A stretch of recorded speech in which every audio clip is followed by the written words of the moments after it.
ایرانی وزیر خارجہ عباس عراقچی نے واضح کیا ہے کہ ایرانی عوام اور بہادر مسلح افواج کسی بھی دھمکی سے مرعوب نہیں ہوں گے۔ ایکس پر جاری بیان میں عباس عراقچی نے قم میں تعزیتی جلوس کی تصاویر شیئر کرتے ہوئے کہا کہ شہید آیت اللہ خامنائی کو خراج عقیدت پیش کرنے کے لیے لاکھوں ایرانی کثیر تعداد میں جمع ہوئے۔ انہوں نے باور کرایا کہ مفاہمتی یادداشت میں واضح ہے کہ ایران کے خلاف دھمکیاں جاری رہنے تک مذاکرات شروع نہیں ہوں گے۔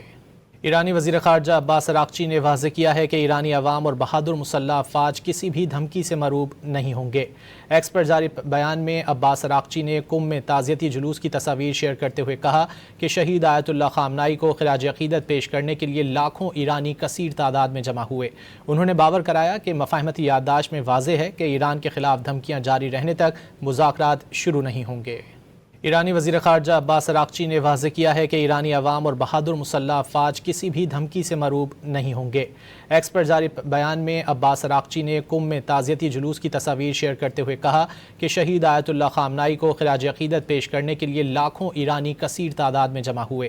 انہوں نے باور کرایا کہ مفاہمتی یادداشت میں واضح ہے کہ ایران کے خلاف دھمکیاں جاری رہنے تک مذاکرات شروع نہیں ہوں گے۔